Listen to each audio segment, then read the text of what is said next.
In Genesis 2, verses 1 to 3, we witness Yahweh resting from his work.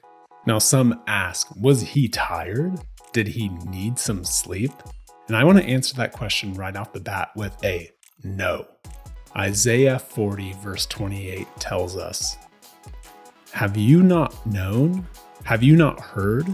The Lord is the everlasting God, the creator of the ends of the earth. He does not faint or grow weary. His understanding is unsearchable." So there you have it. Yahweh doesn't get tired. He didn't need sleep. He didn't need to rest, but he chose to. So that tells us something about his intention behind rest. So now we're going to look at the passage, and I want to point out some key things about why Yahweh rested. First thing, Yahweh rests as a triumphant king. He is ready to rule his kingdom. Verse 1 reads, "Thus the heavens and the earth were finished and all the host of them." Now, if we pause there and we jump back to Genesis chapter 1, we're reminded that the Lord has just completed all of creation. But he hasn't only just spoken all things into existence, he's brought order to everything. He separated light from darkness, day from night, the sun and the moon, and land from the sea, and so forth. Each day was him bringing order to creation on earth. So as a king brings order to his kingdom, Yahweh was bringing order to his domain that he just created. And then he creates humanity to give them dominion and rulership over the kingdom he had just created on earth. So his rule of the earth begins with his triumphant rest on the throne after he created all things. Number 2, Yahweh rests as a skilled craftsman who has completed his task. Verse 2 reads, "And on the seventh day, God finished his work that he had done, and he rested on the seventh day from all his work that he had done." This verse indicates that all creation was completed on the seventh day. And in Hebrew tradition, the number 7 represents completion. So the Lord has completed his task or his work on this day. Now, some other interesting things to note here is that the word work translates from the Hebrew word meleket, which refers to the type of work that is done by a craftsman, a tradesman, or in business. So think of this like work done for a job. Another interesting word to point out here is the word rested. The word rested comes from the Hebrew word shavat, which means to cease, rest, or observe the Sabbath. And all of these things are being done within this passage. Now, why this is so interesting is that the typical word for rest is the word nuach. But here, it seems so intentional that the Lord's rest is using the word shavat, because shavat is the verbal form of the word Shabbat, which we then translate to Sabbath.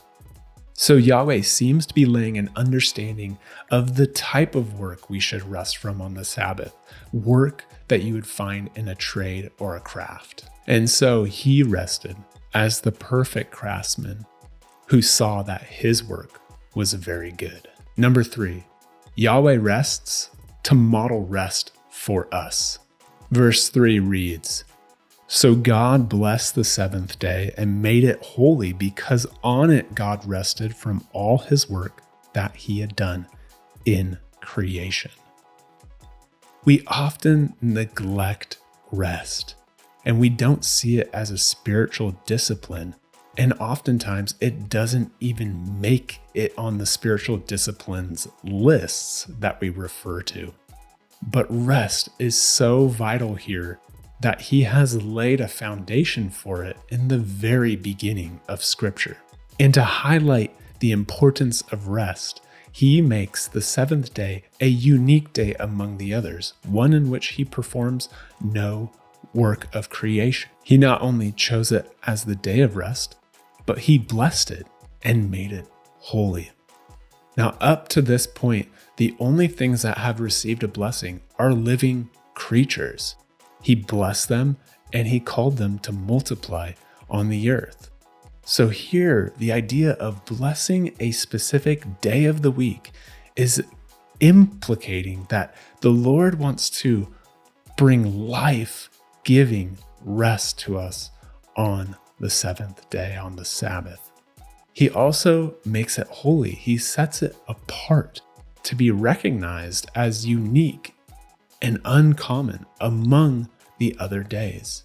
This is a day that we are to take seriously and we are to remember. This also lays the foundation for his command of remembering the Sabbath, which is the fourth commandment of the 10 commandments. It's important to see this is not just a command for the sake of giving a command, but it is to teach humanity how to trust him, how to rely on him, and see that he is holding all things together, that we don't hold our lives in our own hands. We need to trust him. And he doesn't even command us to follow this commandment just for the sake of following the model that he presented, but he wants to do so much more. And this brings us to our final point, which is Yahweh rests so that we can experience perfect rest in his presence. Genesis 2, 1-3 leads directly into the creation account of Adam. This is telling us that the Lord has chosen to create man and then rest. His original design was that humanity would rest in his local presence and experience his blessing forever. Something we can easily miss here is that the seventh day seems to have no end. Unlike the other days, the seventh day does not say there was evening and there was morning, which is the phrase used to close out each day of the 6 days of creation. So this reinforces the idea that God's design was for us to experience forever rest and blessing in his presence. God's work had transitioned from the act of creating all things to blessing humanity. But our sin and rebellion got in the way. And we see that throughout the Old Testament, the Lord gave promises that he would bring his people to eternal rest. And we see this come to fruition in the New Testament through Jesus Christ. In Matthew 11, 28-30, Jesus says, "Come to me, all who labor and are heavy laden, and I will give you rest. Take my yoke upon you and learn from me, for I am gentle and lowly in heart, and you will find rest for your souls. For my yoke is easy and my burden is light." And in Hebrews 4, 9-10, we read, "So then there remains a Sabbath rest for the people of God, for whoever has entered God's rest has also rested from his works as God did from his." We need rest, but we need the rest that Jesus provides. We often look to imposters of rest, such as movies, social media, even vacations and days off. But without Jesus freeing us from the burden of the world and the impossible expectations that society and ourselves place on our shoulders, we will never find true rest, true soul rest from the burdens that others place on you, the burdens that you place on yourself, the expectations that feel so heavy comes only from Jesus. And that invitation to rest is for you today.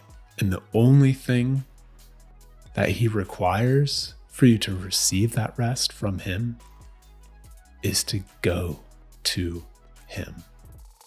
So go to him.